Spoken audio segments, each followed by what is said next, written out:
بسم الله الرحمن الرحيم الحمد لله والصلاة والسلام على رسول الله محمد بن عبد الله صلى الله عليه وسلم وعلى آله وأصحابه أجمعين أما بعد.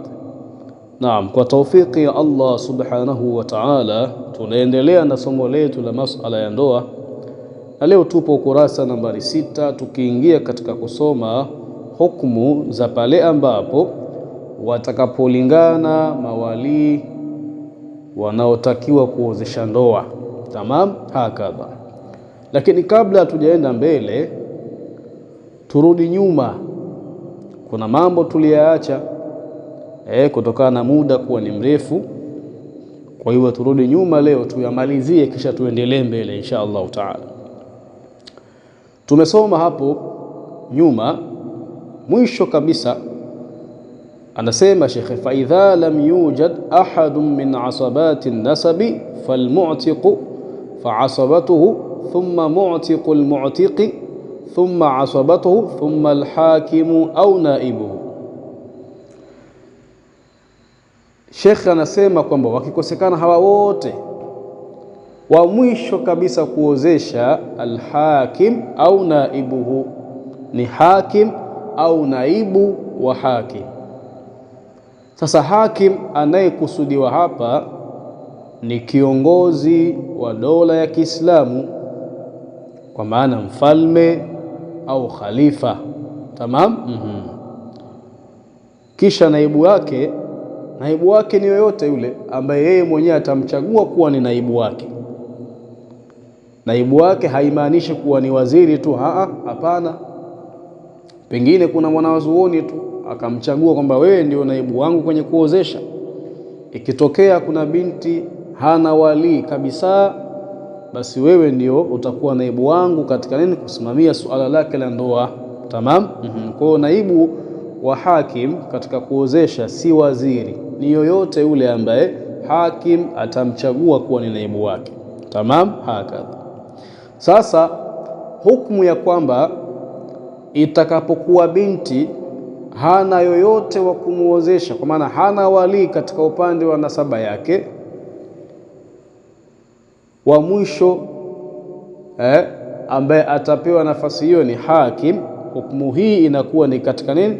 Ni katika dola ya Kiislamu, kwa maana hukumu hii inaingia katika ile nchi ambayo ni dola ya Kiislamu. Tamam. Kwa hiyo katika dola ya Kiislamu, mwanamke ambaye hana wali kabisa, hana wali, haya masala ya utumwa haya hayapo sasa hivi. Tamam, sasa hivi nini? Hayapo. Sikataja hapa fa idha lam yujad ahadun min asabati nasab, ikiwa hajapatikana yoyote katika wale watu ambao ni nasaba ya yule binti, falmu'tiku fa asabatuhu thumma mu'tiku almu'tik. Mambo haya sasa hivi hayapo, mambo ya utumwa. Na hata baadhi ya ulama wakiwa wanapita sehemu kama hizi za masala ya utumwa hawazungumzi kabisa wengine, kwa sababu wanaona kama wakizungumza ni kama wanayabariki, lakini wengine hawazungumzi kabisa. Kwa sababu gani? Hawaombei pia itokee hivyo. Tamam, hakadha. Kwa hiyo moja kwa moja binti anapokuwa katika dola ya Kiislamu na akawa katika upande wa nasabu yake hana yoyote wa kumuozesha, kwa maana mawali wale wote hawapo, mwenye jukumu la kumuozesha ni hakim. Sawa sawa, kisha naibu wake, ikiwa hakim ametoa naibu. Tamam. Sasa hilo ni katika dola ya Kiislamu. Sasa tuje katika dola ambayo si ya Kiislamu. Dola ambayo ni si ya Kiislamu, dola ambayo si ya Kiislamu ni hizi dola za sasa, dola za kidemokrasia. Tamam. Sasa binti anapokuwa katika dola ambayo si ya Kiislamu, kwa maana dola ambayo hakimu wake si Muislamu, na dola hiyo pia haiendeshwi kwa misingi ya Kiislamu, anapokuwa binti kama huyo amekosa wa kumuozesha katika mawali wake, hukumu yake ni nini? Hukumu yake, binti huyu inatakiwa amtafute mtu yoyote yule ambaye atamridhia na kumkubali katika kumuozesha.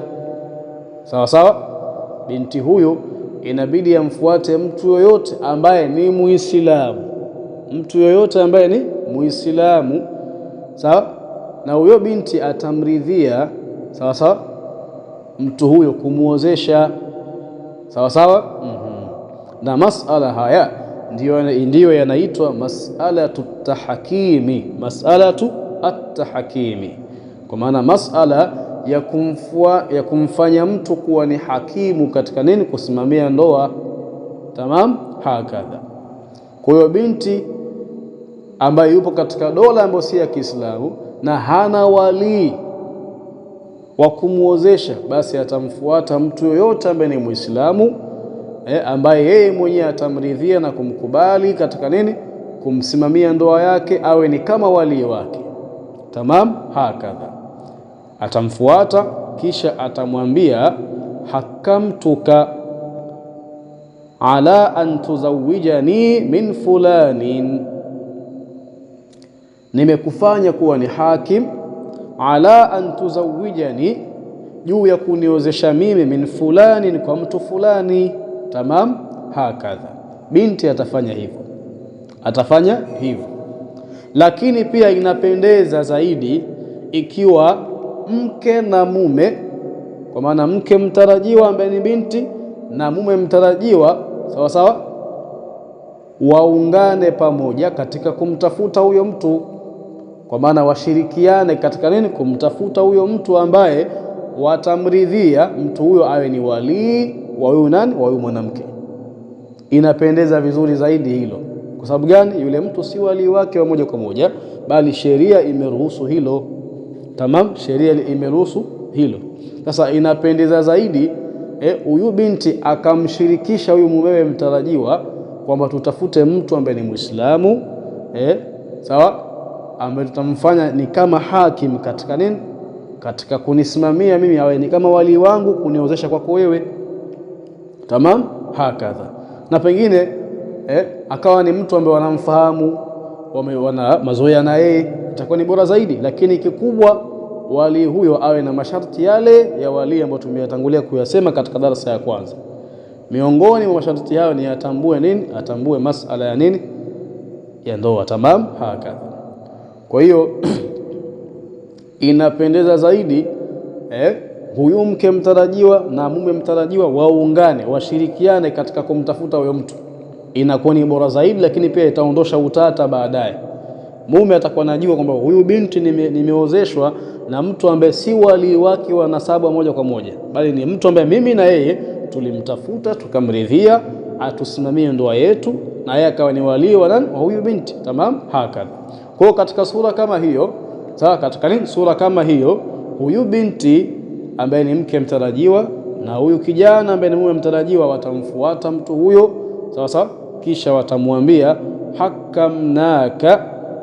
hakamnaka litaqida lana nikaha wa radhina bihukmika.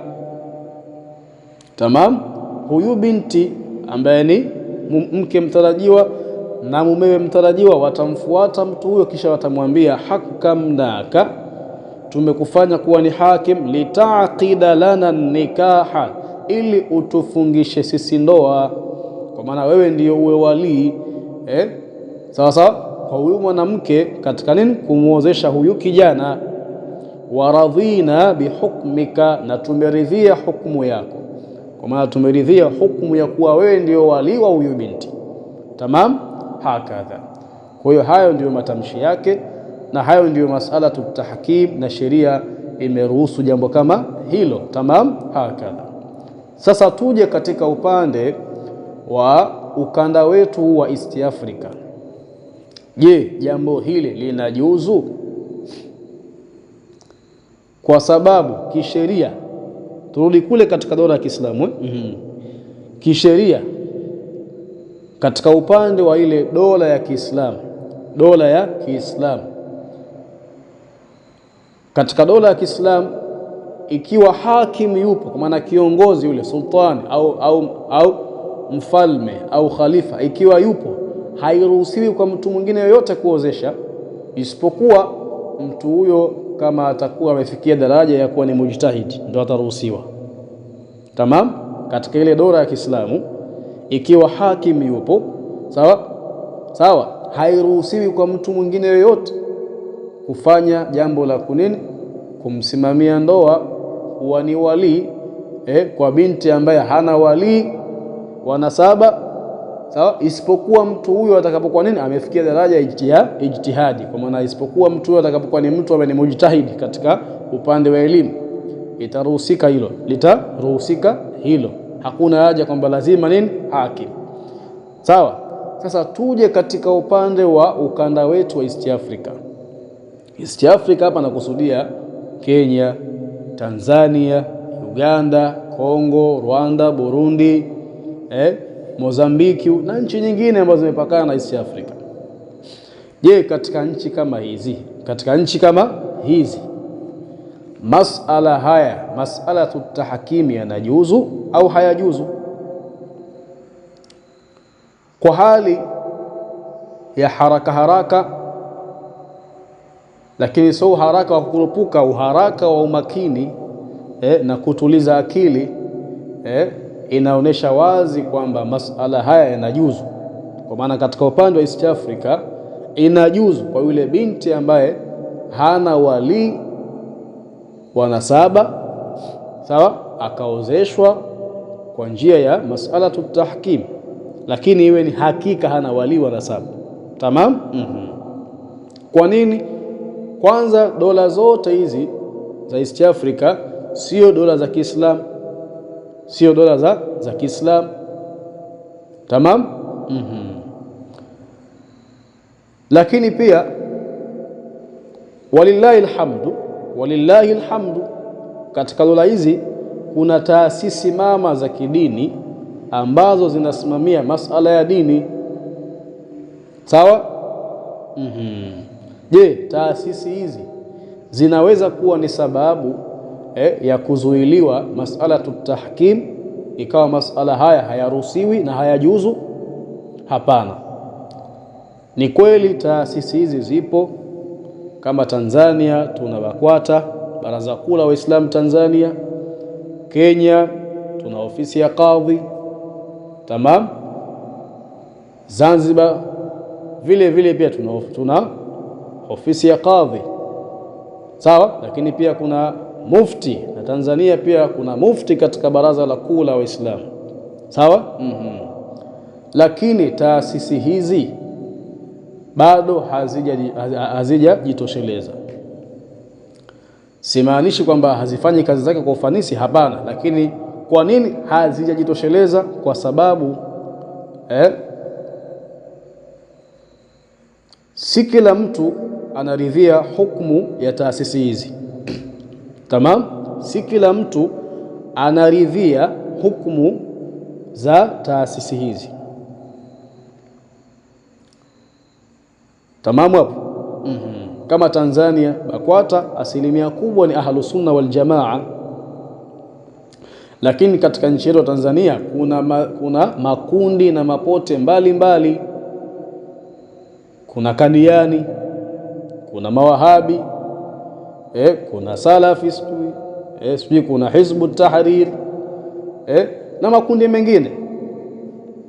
Na makundi haya hayaridhishwi moja kwa moja na hukumu za Baraza Kuu la Waislamu BAKWATA, sawa. Na ndo hivyo pia ukija Kenya, na ndo hivyo pia ukienda wapi, Zanzibar. Sasa mas'alatu tahkim inatakiwa yawe ni katika hali ya kuridhiwa, kwa maana wale wenye kufanya mambo haya au wenye kufanya jambo hili, yule mke na mume, waridhie hukumu ya yule ambaye atalisimamia jambo hilo. Sasa leo hii umchukue salaf au muwahabi, mwambie bwana, ndoa yako inabidi ikafungishwe kwenye mahakama ya kadhi wa BAKWATA, hatakuwa radhi na hatakubali. Atasemaje? Sawa, binti hana wali wa nasaba, sawa, lakini yeye mwenyewe ameona bora afungishwe ndoa na shekha wake, sawa, afungishwe ndoa na shekhe wake wa kisunna, au shekhe wake wa kisalaf. Tamam, na ndio hivyo hivyo katika nini, katika makundi mengine. Lakini pia kuna hata ahlus sunna wal jamaa pia ndani ya Tanzania pia hawaridhii hukumu za BAKWATA. Sawa, na ndio vile vile pia ukienda Kenya, na ndio vile vile pia ukienda Zanzibar. Tamam. Kwa hiyo kwa hali kama hii ni wazi kwamba nini, taasisi hizi hazijitoshelezi katika suala kama hili. Tamam.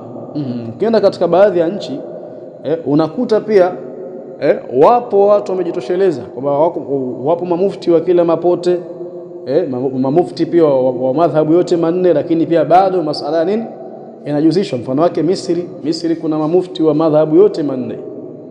Sawa sawa, mamufti wa madhhabu yote manne. Sawa, lakini pia wana taasisi mbalimbali, lakini pia bado masala kama haya nini yanajuzu. Kwa hiyo kuonesha wazi ikiwa Misri hali ni hiyo, pia katika nini, katika East Africa pia nini masala haya yanajuzu. Tamam, hakadha. Kwa hiyo kwa kuwa dola hizi za East Africa si dola za Kiislamu, basi masala haya yanajuzu. Tamam, hakadha. Inapotokea kuna binti anataka kuolewa lakini hana wali wa nasaba, sawa, basi wapo watu wenye upeo mzuri wa elimu katika masuala haya ya ndoa. Wako maimamu mbalimbali, wako mashekhe mbalimbali, wako maustadhi mbalimbali. Yule ambaye aridhii hukumu ya BAKWATA, basi ataangalia mwenye atamfuata nani. Sawa sawa. Na sisi ahlus sunna wal jamaa wa Tanzania ambao tunaridhia hukumu ya BAKWATA, walillahi alhamdu, tutapata wepesi, na waozeshaji katika upande wa BAKWATA wako wengi, na wanafanya kazi kwa urahisi. Yeye tu binti aende kujieleza, aseme mimi hapa sina wali wa nasaba. Tamam, atapewa mwongozo na ataozeshwa. Tamam, hakadha. Kwa hiyo katika East Africa mas'alatu tahkim amrun jaizun, ni jambo lenye kujuzu, halina mushkili wote. Tamam, hakadha. Sheikh akasema hukmu ma idha stawa awliya'un nikah, hukmu ya pale ambapo idha stawa, watakapokuwa wamelingana, awliya'un nikahi, mawali wenye vigezo vya kuozesha. Tamam.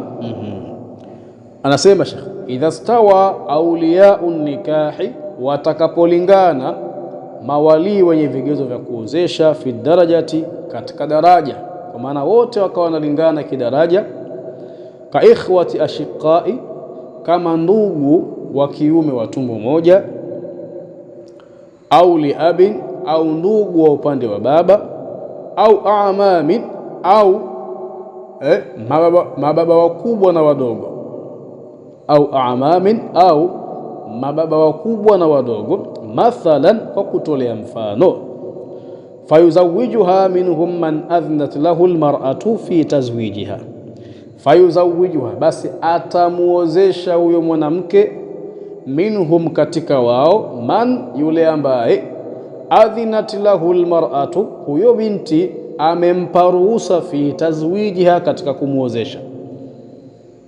Tamam. Kwa maana wanapokuwa mawali wenye vigezo vya kuozesha wamelingana kidaraja, sawa, wamelingana nini, wamelingana kidaraja, basi hapo ataozesha yule ambaye amepewa ruhusa kwamba yeye ndio aozeshe. Sawa. Kwa hiyo mathalan kuna makaka watatu wa tumbo moja na bibi harusi, wote wamezaliwa tumbo moja na bibi harusi. Sawa sawa. Mmoja anaitwa Muhammad, mwingine Ahmad, mwingine Mahmud. Tamam.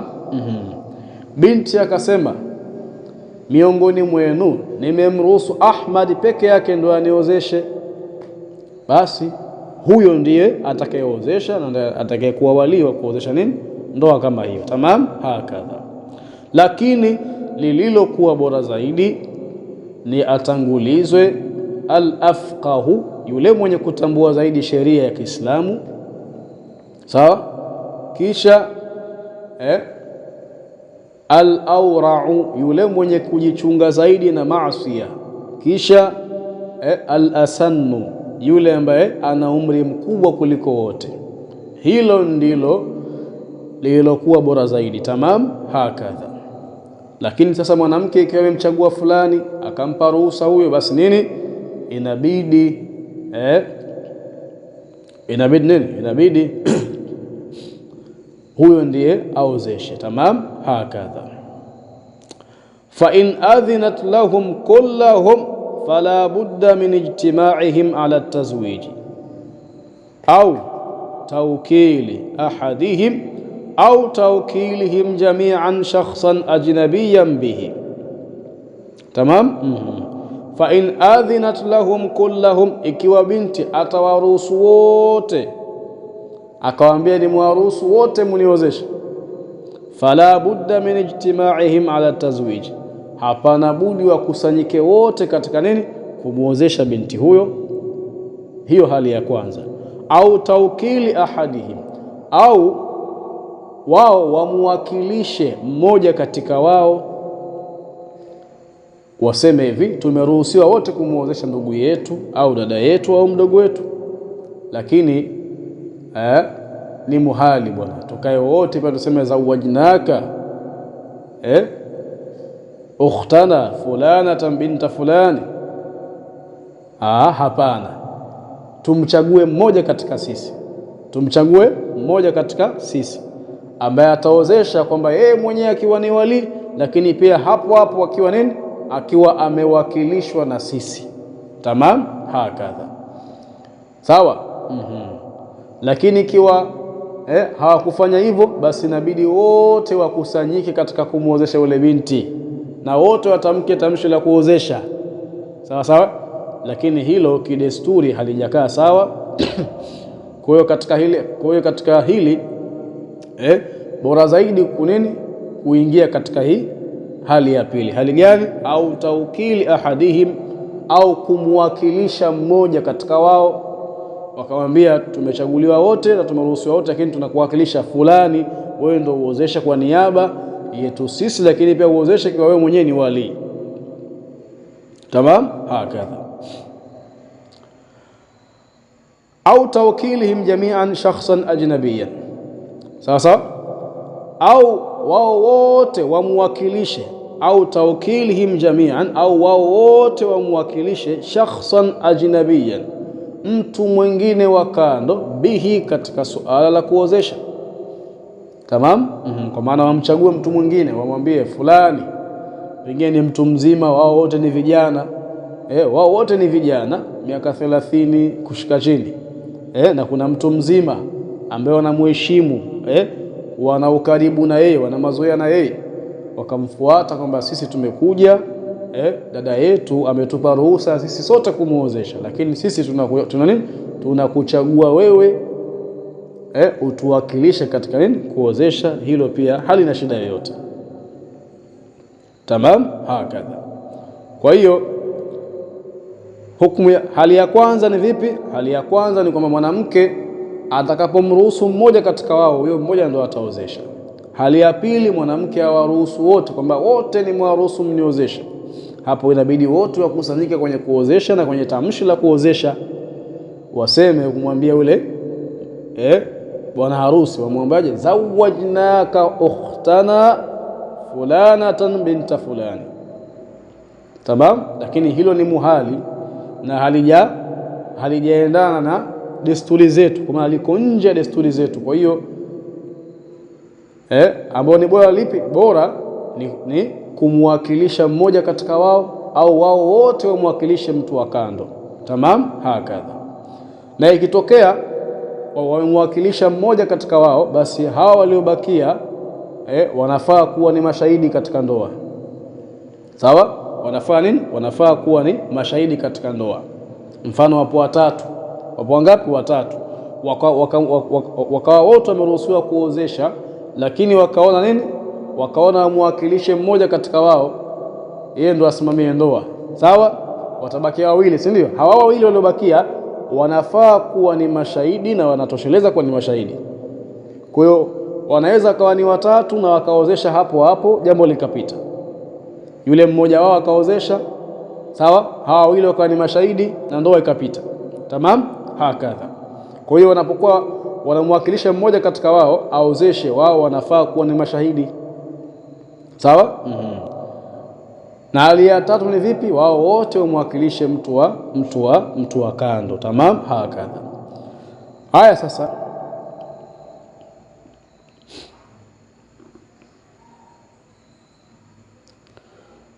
tumeelewana hapo Sheikh akaendelea kusema, amma idha adhinat likulli wahidin minhum, ama atakapomruhusu kila mmoja miongoni mwao, fi nikahiha, katika kumuozesha, falikullin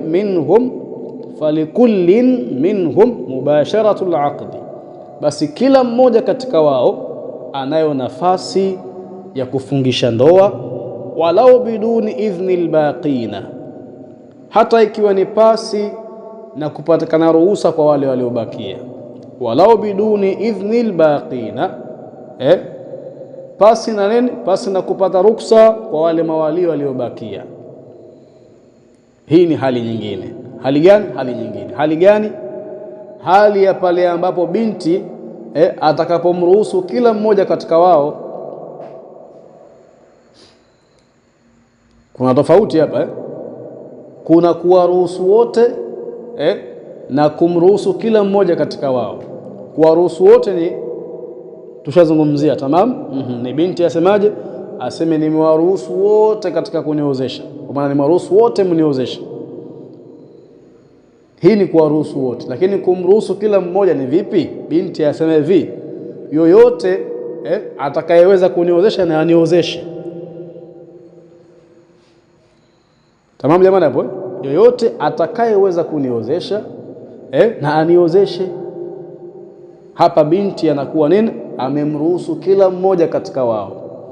Ndio Sheikh akasemaje, amma idha adhinat, ama atakapotoa ruhusu binti, likullin wahidin minhum, kwa kila mmoja miongoni mwao, fi nikahiha, katika kumuozesha, falikullin minhum mubasharatul aqdi, basi kila mmoja katika wao anayo nafasi ya kufungisha ndoa, walau biduni idhni albaqina, hata kama hajagiwa ruhusa na wale waliobakia. Tamam. Sasa katika hili ikitokea wakazozana na wakavutana, kwa maana gani? Kila mmoja akawa nini? Kila mmoja ikawa anataka yeye ndo afungishe ndoa, sawa, na hakuna ambaye nini anakataa, na hakuna ambaye aliyesema kwamba jamani tumchagueni fulani. Kila mmoja atakayeenda aozeshe ndoa. Katika hali kama hii ya kuvutana, inabidi papigwe kura. Sasa inabidi papigwe kura. Kura lengo lake liqat'i nizai, kwa ajili ya kuondosha ule mvutano uliopo kati ya wale mawali. Tamam. Kwa hiyo ikitokea kuna mawali watano, wote daraja yao ni moja, na binti akawa amemruhusu yoyote katika wao kumuozesha, na ukatokea mvutano tamam, ukatokea nini? Ukatokea mvutano, basi inabidi papigwe kura kwa namna yoyote ambao wataweza nini kuitumia kwenye kura. Sawa. Inapopigwa kura akachaguliwa mmoja kuozesha, basi huyo ndiye atakayeozesha. Tamam, hakadha. Sasa ikitokea zimepigwa kura ikatoka kwa mmoja kwamba yeye ndo aozesha, sawa, kisha kuna mwingine huku akapanga njama akaenda yeye kuozesha, je, ndoa inaswihi? Naam, ndoa inaswihi.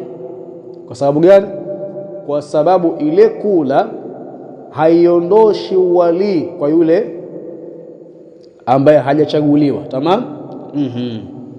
Ile kula hukumu yake ni kuondosha nini? Ni kuondosha mvutano tu. Kwa maana kila mtu asione kwamba nini, asione kuwa ameonewa, aone kwamba zimepigwa kura ikatoka kwa fulani. Tamam. Lakini si kwamba eti kura ndio inaondosha uwali kwa wale wengine ambao hawajachaguliwa. Tamam. Kwa hiyo pamoja na kwamba kura imepigwa, sawa, akachaguliwa fulani, lakini kila mmoja pale katika wale ambao hawajachaguliwa anabaki kuwa ni wali.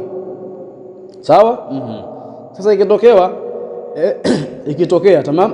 Sasa ikitokea amechaguliwa fulani, kwa maana kura imetoka kwake yeye kwamba yeye ndo aozeshe, sawa.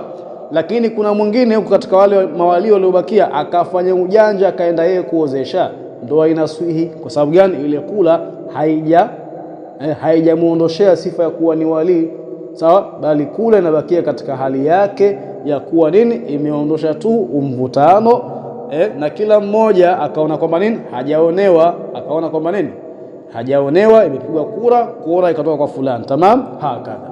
Kwa pamoja na kwamba fulani ndo alichaguliwa, kwamba yeye ndo aozeshe kwa mujibu wa kura, hawa wengine wanabakia kuwa ni mawali. Na ikiwa yote katika waliobakia akafanya ujanja akaenda yeye kuozesha, tofauti na yule aliyechaguliwa, ile ndoa inaswihi. Kwa sababu gani?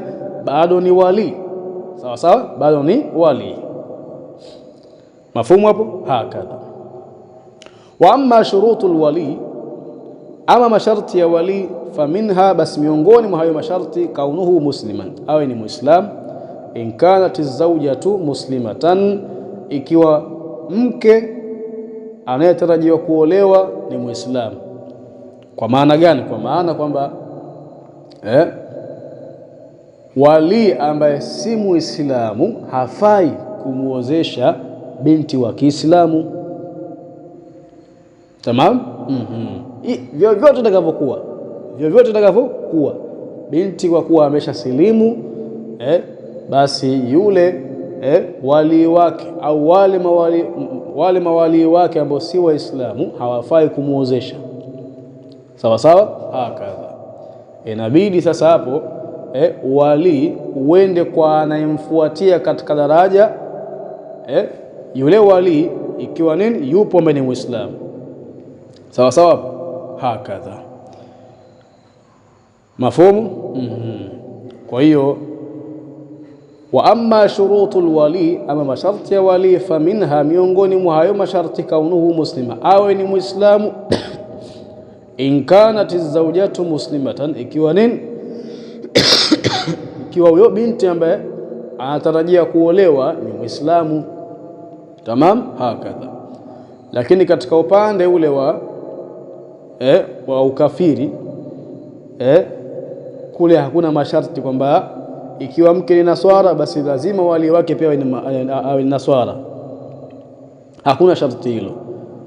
Au ikiwa mke ni Myahudi basi lazima wali wake awe ni Myahudi, sawa. Au ikiwa mke ni Majusi basi lazima wali wake ni Majusi. Hapana, hakuna masharti, au tuseme hakuna sharti hilo, tamam, hakuna sharti hilo. Kwa sababu gani? Al-kufru millatun wahidatun, sawa. Hakuna sharti hilo. Kwa sababu gani? Al-kufru millatun wahida, ukafiri ni mila moja tu. Kwa hiyo Naswara anaweza kumwozesha Myahudi, Myahudi anaweza kumwozesha nani? Naswara. Majusi anaweza kumwozesha nani? Naswara. Na Naswara pia anaweza kumwozesha Majusi, tamam. Lakini katika upande wa Uislamu, ikiwa binti ni Muislamu basi wali lazima awe ni Muislamu, tamam. Hakadha. Wa kaunuhu balighan, na kuwa baligh, kwa maana awe amefikia baligh, tamam. Kwa maana wali ambaye ni kijana, au tuseme mtoto, tamam. Wali ambaye ni mtoto, wali ambaye ni mtoto, kwa maana yule ambaye ana sifa za wali lakini mtoto, hafai kuozesha, hata kama akiwa ni murahiq au mumayyiz, kwa maana anajielewa, pengine hata kuongea pia anaongea. Mfano wake mtoto wa miaka 8, mtoto wa miaka 7 anaongea, huyo kila kitu anajua pengine lakini kwa kuwa hajafikia baligh basi hafai kuwa ni wali, tamam. Lakini ikitokea ule muda wa kutoka kufungisha ndoa akabaligh pale pale, basi anakuwa ni wali, tamam. Hakadha, sawa sawa. Aqilan, awe ni mwenye akili, kwa maana haifai wali awe ni mwenda wazimu, tamam, sawa sawa. Hakadha. Hurran, awe ni muungwana, kwa maana asiwe mtumwa, mafumu hapo, asiwe ni mtumwa. Kwa ikitokea wali akawa ni mtumwa, yule mwenye vigezo vya uwali akawa ni mtumwa, basi ule uwali unahama unakwenda kwa anayekuja baada yake au anayefuatia baada yake kidaraja. Tamam, hakadha. Rashidan, wali anatakiwa awe ni rashidan. Rashidan ulama wanasema almuslihu liumuri dunyahu. Rashidan maana yake ni almuslihu liumuri dunyahu, ni yule mtu ambaye ana msimamo mzuri, ana msimamo wenye kueleweka katika dunia yake, katika dunia yake. Kwa maana ni mtu ambaye anajielewa, anasimamia mali zake vizuri, anasimamia familia yake vizuri, anasimamia majukumu yake pengine ya kikazi vizuri. Tamam. Lakini pia kwenye jamii anafahamika kuwa ni mtu ambaye hana matatizo yoyote, ni mtu mwenye kujitambua, ndio rashidan. Tamam. Baadhi ya ulama waliweka sharti la kwamba awe ni almuslihu lidinihi wa duniyahu, awe ni mtu mwenye mwenendo mzuri katika dini yake na katika dunia yake. Sawa, lakini sharti hili kalina uzito kidogo. Sawa. Kwa sababu gani? Almuslihu lidinihi, sawa, inabidi ni mtu ambaye nini, anatambua elimu ya dini yake, ana upeo wa elimu katika nini, masala ya dini yake. Sawa. Sasa sifa hii kwa dunia ya sasa ni wachache mno, ni wachache mno. Utakuta mtu mashallah ni muslihu li umuri duniyahu, ni mtu mwenye msimamo mzuri katika masala yake ya kidunia kama namna tulivyoeleza hapo nyuma. Tamam. Lakini kwenye dini hamna kitu, pengine kusoma Qur'ani pia hawezi, lakini mashallah ni mtu ambaye anajielewa, ni mtu ambaye ana nafasi kubwa katika jamii, pengine kiongozi katika jamii. Sawa, familia yake anaendesha vizuri, ana makampuni na manini, lakini Qur'ani kusoma hajui.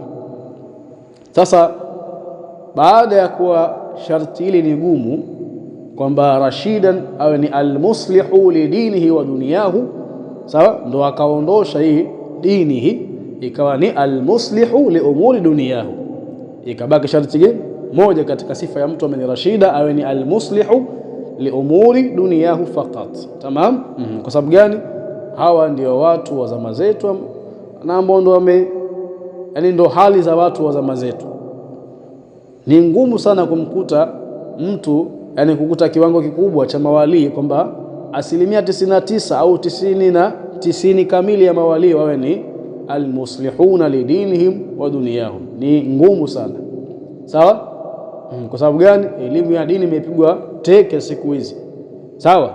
Lakini wazee au mawali ambao ni wana misimamo mizuri katika nini, katika maisha yao wana mienendo mizuri katika maisha yao, kwa maana wanasimamia mali zao vizuri, makampuni yao, familia zao wako wengi, lakini upande wa dini ni zero. Tamam. Sasa ndio ulama wakaona kwamba nini, katika sifa ya mtu kuwa ni rashida tuondoshe sifa ya kuwa nini almuslihu lidinihi, tuache tu sifa ya kuwa nini arrashidu huwa almuslihu liumuri duniyahu, ni yule mtu mwenye mienendo mizuri katika dunia yake kama namna tulivyoeleza.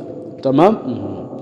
Sasa kwa mujibu wa sifa hii kwa maana gani? Kwa maana wali hatakiwi kuwa ni as-safihu. Sawa. Ikiwa kuna mtu ambaye ni as-safihu, hafai kuwa ni wali, hafai kuwa ni wali. Sawa. As-safihu ni mtu gani? As-safihu ni yule mtu ambaye al-mubadhiru limalihi. Al-mubadhiru limalihi ni yule mtu ambaye anaitumia vibaya mali yake, kwa maana anaitumia mali yake katika mambo yasiyofaa na mambo ambayo hayana manufaa yote. Al-mubadhiru limalihi fima la manfaata lahu, huyo nani? Huyo ndio as-safihu. Tamam.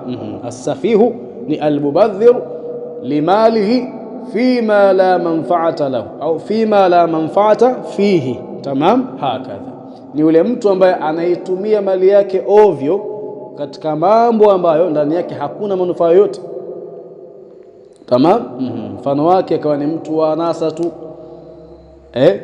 kisha hapo hapo familia yake ameitelekeza, haisimamii vizuri, sawa, ni mtu wa khiana, sawa.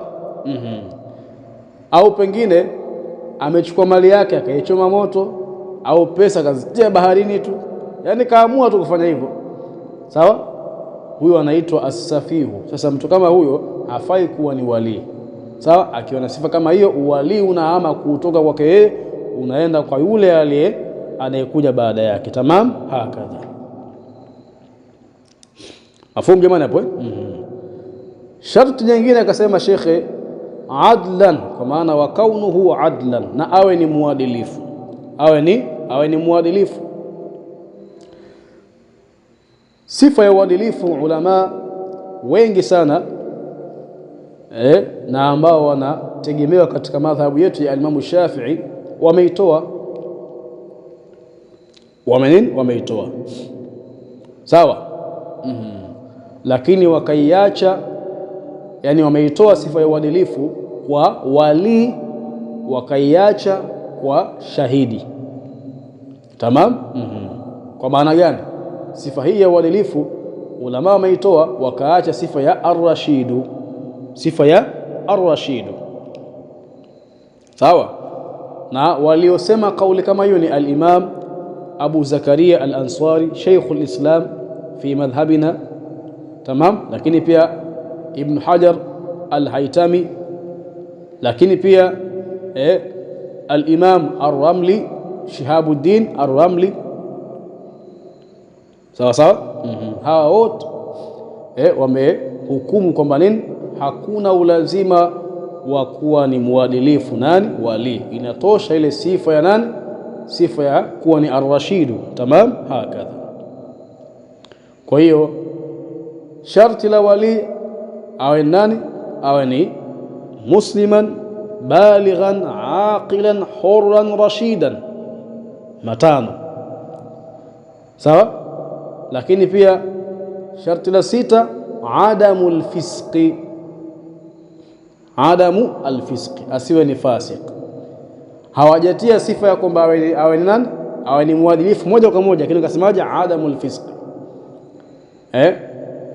asiwe ni fasik.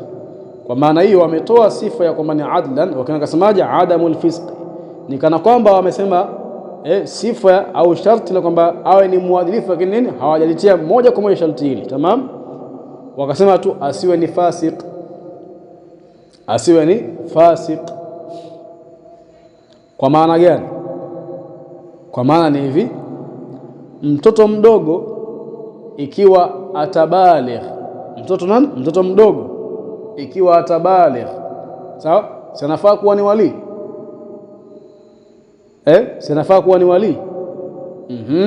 Sasa ikiwa tutaweka sharti kwamba lazima wali awe ni muadilifu, lazima wali awe ni muadilifu, ule uadilifu wa huyo mtoto tumeuona saa ngapi na tumeuhakikisha saa ngapi? Hakuna. Nini? Hakuna. Kwa maana alikuwa mtoto lakini akabaligh, basi anapobalighi hapo hapo anakuwa ni wali na anafaa kuozesha ndoa.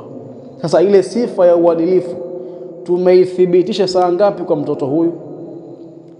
Kwa maana tumeiona tukasema huyu ni muadilifu. Hakuna muda ambao nini tuliupata tukahakikisha sifa hiyo kwa huyo mtoto. Tamam. Kwa hiyo ni muhali kuweka sharti la kwa nini awe ni muadilifu, nani, wali, sawa sawa. Lakini ikiwa mtoto huyu si fasik, si fasik, na mara nyingi huwa ni hivyo, mtoto hawezi kuwa ni fasik bwana. Mara nyingi mtoto anakuwa ni bado yuko katika hali za nini, kutokujua au kutokuwa na hila za kufanya maasi. Tamam, hakadha. Kwa hiyo kwa nini umetoa sifa ya uadilifu? Sababu uadilifu ni sifa ambayo inataka nini, inataka muda mpaka mtu athibitishwe kuwa nini, kuwa ni muadilifu, sawa. Sasa ikiwa mtoto akibaligh anafaa kuwa ni wali, Ni saa ngapi tumeithibitisha sifa ya uadilifu kwake yeye? Haujapatikana muda kama huo. Sawa sawa? Haujapatikana muda kama huo, na hakuna nafasi ya kuweza kuthibitisha hilo. Anapobaleghe tu anakuwa ni wali. Lakini pia mwenda wazimu majununu, idha afaqa, pindi atakapozinduka kwenye mwenda wazimu akapona akawa ni mtu ambaye anajitambua na akili zake. Ni muda gani tumethibitisha sifa ya wali kwa huyu mwenda wazimu? Hakuna muda huo, na hatukupata muda kama huo. Sawa? Mwenda wazimu atakapozinduka kwenye mwenda wazimu wake kwa na akili, hapo anafaa kuwa ni wali. Sawa? Lakini pia mtumwa akiachiwa huru akawa ni muungwana, hakuna muda wa kuthibitisha sifa ya uwali. Ndio maana ulama wakaitoa sifa hiyo. Tamam, hakadha. Lakini pia vile vile pia fasik, fasik anapotubia, anapotubia ile sifa ya ufasik inamuondoka, na hapo anakuwa ni wali. Hapo anakuwa ni wali. Tofauti na kwenye ushahidi. Kwenye ushahidi, shahidi ambaye alikuwa ni fasik anapotubia hazingatii kuwa ni shahidi hapo. Inabidi nini? Inabidi upite mwaka mzima awe katika hali ya kujing'oa katika ufasiki wake, ndio atazingatiwa kuwa ni mwadilifu. Lakini wali ambaye ni fasik atakapotubia, hata kama atatubia mbele ya nini? Mbele ya kile kifungo cha ndoa, kwa maana ule wakati ambao watu watakakuozesha akatubia wazi au kwa siri, basi moja kwa moja nafaa kuwa ni wali.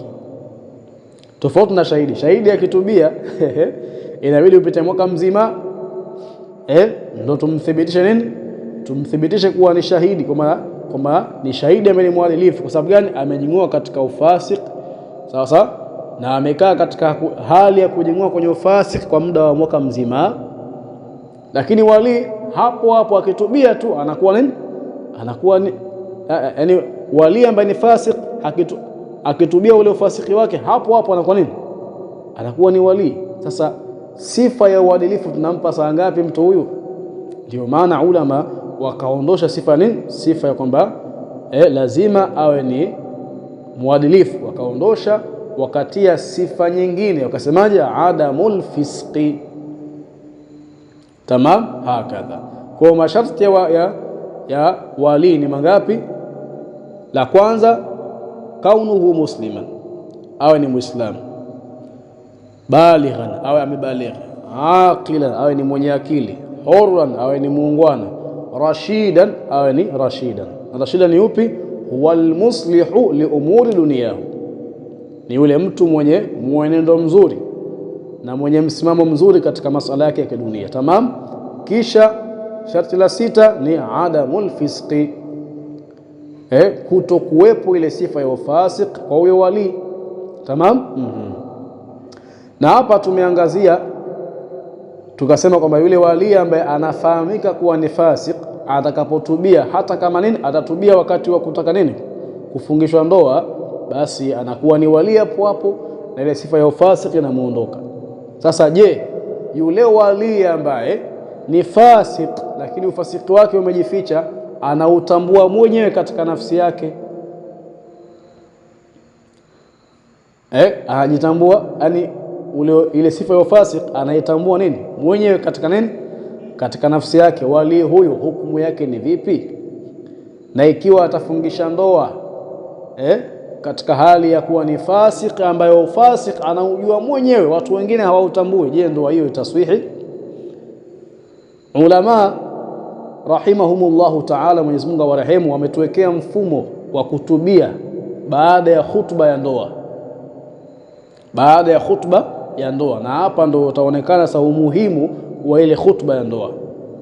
Inaposoma khutba ya ndoa, mwisho kule wasemaje? Waqulu jami'an astaghfirullah wa atubu ilayhi, au nastaghfirullah wa natubu ilayhi.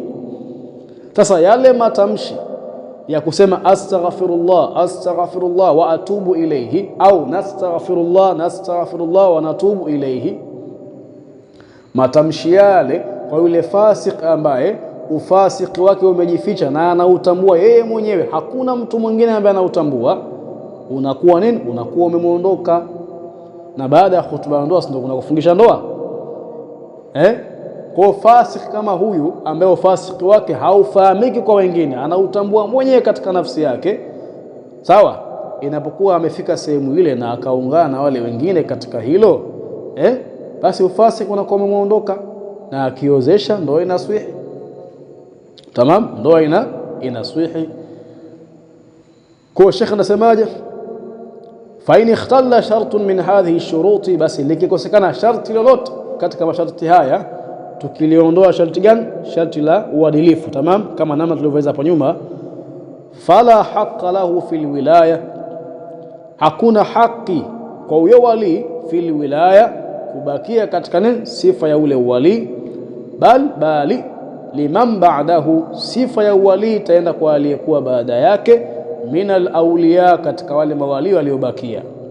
Akimaanisha liman yalihi fi darajati, sasa yule anayemfuata katika daraja ya wali. Tamam, hakadha. Mfano wake akiwa kuna baba na babu. Baba ndo wa kwanza katika uwali, lakini baba kuna sharti miongoni mwa haya masharti hana, basi uwali utahamia kwa nani? Kwa babu. Tamam, hakadha. Sheikh akaendelea kusema, wa min shuruti alwali, na miongoni mwa masharti ya wali aidan vile vile, kaunuhu mukhtaran, awe ni mwenye nini? Awe ni mwenye kufanya kwa khiari, kwa maana awe ni mwenye kusimamia ile ndoa kwa khiari. Tamam, awe ni mwenye kusimamia ile ndoa kwa nini? Kwa khiari. Mafumu hapo? Na hapa kuna maneno lakini tutayazungumza kesho inshallah taala. Wa adamu ikhtilali nadharihi, na kukosekana kasoro katika uoni wake, katika nini? Uoni wake, kwa maana asiwe na kasoro katika kuona kwake. Tamam, hakadha. Kwa adamu ikhtilali nadharihi, na kukosekana dosari katika kuona kwake, biharamin, kwa sababu ya utozima, au khabarin, au kwa sababu ya upungufu katika akili. Kwa maana wali anatakiwa awe anaona vizuri. Lengo ni lipi? Ni awe anajua kwamba huyu ninayemuozesha binti yangu, je, ni kufa yake, ni mtu ambaye wanaendana. Tamam, lakini pia aweze kuangalia maslahi mengine, mazingira ya ule kijana ambaye anamuozesha binti yake, ili awe radhi katika kumuozesha. Tamam, hakadha. Wa adamu al-ihrami, na kukosekana kuhirimia. Tamam, wa adamu al-ihrami, na kukosekana kuhirimia, bihajjin au umratin, kuhirimia ibada ya hija au ibada ya umra. Kwa maana haifai wali awe amehirimia ibada ya hija au umra. Kuhirimia kwa maana kuingia katika ibada ya hija au umra. Akasemaje Sheikh? Fala yasihu tazwijul muhrim, fala yasihu tazwijul muhrim, hakuswihi kuozesha kwa mtu ambaye ameshaingia katika nini? Ibada ya hija au umra. Wala wakilihi, kwa maana wala tazwiju wakili, wala hakuswihi kuozesha kwa yule wakili wa wali ambaye ameingia katika ibada ya hija au umra. Tamam. Fa in kana alwakilu ghaira muhrimin, hata kama nini? Akiwa huyu wakili ambaye amewakilishwa nini? Si mtu ambaye yupo katika nini? Katika ibada ya hija au umra, haifai. Haifai. Lakini katika upande wa kurejea inafaa, kwa sababu kurejea sio ndoa. Kurejea mke si ndoa. Tamam. Kwa hiyo mtu akiwa amehirimia hija au umra na akataka kumrejea mkewe, anaruhusiwa kufanya hivyo, sawa. Au mke yupo katika hija na umra, mumewe anataka kumrejea, inafaa kumrejea. Tamam. Lakini masala ya kuoa haifai. kwa maana yule aliyehirimia ibada ya hija hafai kuozesha wala kuoa, sawa. Lakini pia ikiwa alimchagua mtu kama wakili wake, maadamu ameshaingia katika ibada ya hija au umra, sawa, yule wakili, sawa, hafai kuozesha au kuoa, sawa. Kwenye kuoa pia kuna kuwakilisha. Si mtu anamwakilisha rafiki yake, bwana kuwakilisha kwenda nini, kukubali ndoa yangu. Tamam, tutakuja kuona huko mbele, sawa. Na akasemaje Sheikh, wala tantakilu bil ihrami alwilayatu ila al-abad, wala tantakilu, na wala hautohama bil ihram, kwa kule kuhirimia, alwilayatu, ule wali, ila al-abad, hautohama kwenda kwa mtu wa mbali, kwa maana mtu ambaye anafuatia kidaraja, sawa. Bal tantakilu ila al-hakim, bali wali utahama moja kwa moja kwa hakim au naibi au kwa naibu wake, sawa. Wa innama, na hakika si vinginevyo, yankuluha, vinauhamisha wali lilabadi, kwenda kwa mtu wa mbali. Mtu wa mbali kwa maana yule mtu anayemfuatia wali huyu kidaraja. Mawani'ul wilaya, vizuizi vya uwali. Almanzumatu, vilivyotungiwa nadhmu, sawa. Almanzumatu, vilivyotungiwa nadhmu. Fi qawli ibn al-Imad, katika qawli ibn al-Imad. Wa ila huna antahi. الكمال لله والعصمة للأنبياء والنقص لنا. وهذا السلام عليكم ورحمة الله وبركاته. والعفو منكم.